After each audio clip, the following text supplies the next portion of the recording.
काल रात्री मला मिस्टरांकडून ना एक सरप्राईज मिळालं होतं, ते म्हणजे ना हे फ्लावर्स आणि कॅडबरी. ते कोणत्या खुशीमध्ये, तर ना काल मी थोडीशी रुसून बसले होते म्हणून मिस्टरांनी ना मनवण्यासाठी हे फ्लावर्स आणि चॉकलेट आणले होते आणि ते बघून मी काय, माझा राग एकदमच शांत झाला होता.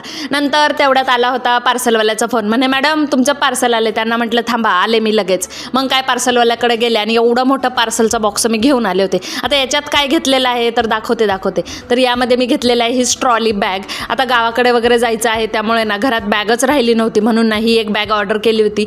मस्त आलेली आहे, मी सगळी चेक करून घेतली, छान क्वालिटी आहे. मी ही ना प्रोडक्ट टॅगमध्ये करेल, तुम्हाला आवडली तर नक्की घ्या. त्याचबरोबर माझं हे ब्लाऊज कंप्लीट झालेलं आहे, तुम्हाला मी दाखवलेलंच आहे. आता हे मला पार्सल करायचं होतं. हे ब्लाऊज आपल्याला आलं होतं पुण्यावरनं, तर म्हटलं चला आता हे कंप्लीट झालं आहे, त्यांना देऊन टाकूया म्हणून त्याची सगळी काही पॅकिंग वगैरे केली आणि म्हटलं चला पोस्टामध्ये जाऊन ना ते कुरिअर करून देऊया. पोस्टामध्ये गेले, पार्सल वगैरे त्यांना देऊन टाकलं आणि किती ऊन आहे रे बापरे बाप बाहेर. मग काय तिथंच एका कॅफेमध्ये आद्विकनीन मी मस्तपैकी एक छान थंडगार अशी ना कोल्ड कॉफी एन्जॉय केली. घरी आले, थोडासा आराम केला. तेवढ्यात पुन्हा पार्सलवाल्याचा फोन आला. म्हणे मॅडम अजून एक पार्सल आलं आहे तुमचं. म्हटलं थांबा, आले. आणि ह्या पार्सलमध्ये ना माझी छान अशी येल्लो कलरची साडी आलेली आहे बरं का.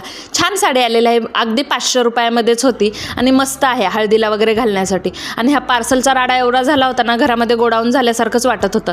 तेवढ्यात वाजले होते 5 आणि त्याचबरोबर लागली होती छोटीशी भूक. मग काय छानपैकी मस्तपैकी मी भेळ बनवली आणि म्हटलं चला आता मस्तपैकी भेळ एन्जॉय करूया. म्हटलं घरात बसून खाण्यापेक्षा ना बाहेर अंगणात जाऊन बसून खाऊया. मग काय, आत्ता मी माझी भेळ एन्जॉय करते. भेटूया उद्याच्या व्हिडिओमध्ये.